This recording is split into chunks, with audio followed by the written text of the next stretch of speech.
Okay, కాసేపు politics పక్కన పెడితే ఒకసారి మీ ఓన్ లైఫ్ గురించి మాట్లాడుకుంటే, మీ మ్యారేజ్ లైఫ్లో ఎట్లా ఉంటుంది? మీ హస్బెండ్ సపోర్ట్ అయ్యి ఉండొచ్చు, ఇంట్లో మీరు ఎలా ఉండేవారు? మీ అత్తయ్య గారు మామయ్య గారితో మీ టైం స్పెండింగ్ ఎలా ఉంటుంది?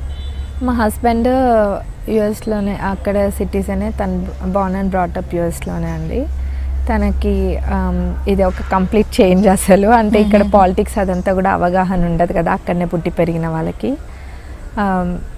కాకపోతే సపోర్ట్ అయితే నాకు 100% సపోర్ట్ చేస్తారు. With he's support I'm here today. Me hobbies ఏంటి అంటే ఏం చెప్తారు? హాబీస్ నాకు అండి హాబీస్, ఇప్పుడు నాకు ఇంతకుముందు హాబీస్ ఉండేవి, ఇప్పుడు పాప ఉంది కదా దాంతో టైం స్పెండ్ చేస్తాను. ఏమైనా టైం దొరికితే పాపతో స్పెండ్ చేస్తాను.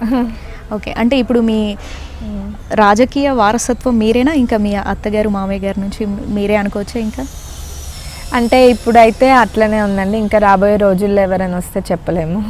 ఓకే, ఇప్పుడు గ్యారంటీల గురించి కూడా మాట్లాడుకుంటే, మనకి అధికారం చేపట్టిన తొలి 2 రోజుల్లోనే 2 గ్యారంటీలని అమలు చేశారు. దానికి సంబంధించిన మంచి స్పందన కూడా వస్తుంది. మిగతా వాటికి సంబంధించి అంటే ఈగర్గా వెయిట్ చేస్తున్నారు ఏంటి, రైతు భరోసాకి సంబంధించి. సో వీటికి సంబంధించి మీ హామీలు ఎప్పుడు నెరవేర్చబోతున్నారు?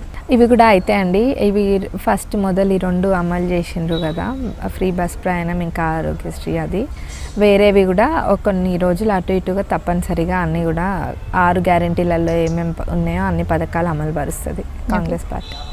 ఫ్రీ బస్సు అనేది మహిళల నుంచి అయితే చాలా మంచి స్పందన వస్తుంది, పెద్ద ఎత్తున కూడా వాళ్ళు హర్షించుతున్నారు. కానీ దీనికి సంబంధించి డ్రైవర్స్, క్యాబ్ డ్రైవర్స్ అయి ఉండొచ్చు, ఆటో డ్రైవర్స్ నిరసన వ్యక్తం చేయడం చూస్తూ ఉన్నాం. సో వారికి మీరు ఎట్లాంటి ఏమైనా హామీ ఇవ్వబోతున్నారా, లేదంటే దాన్ని ఎలా సార్ట్అవుట్ చేస్తారా ప్రాబ్లమ్?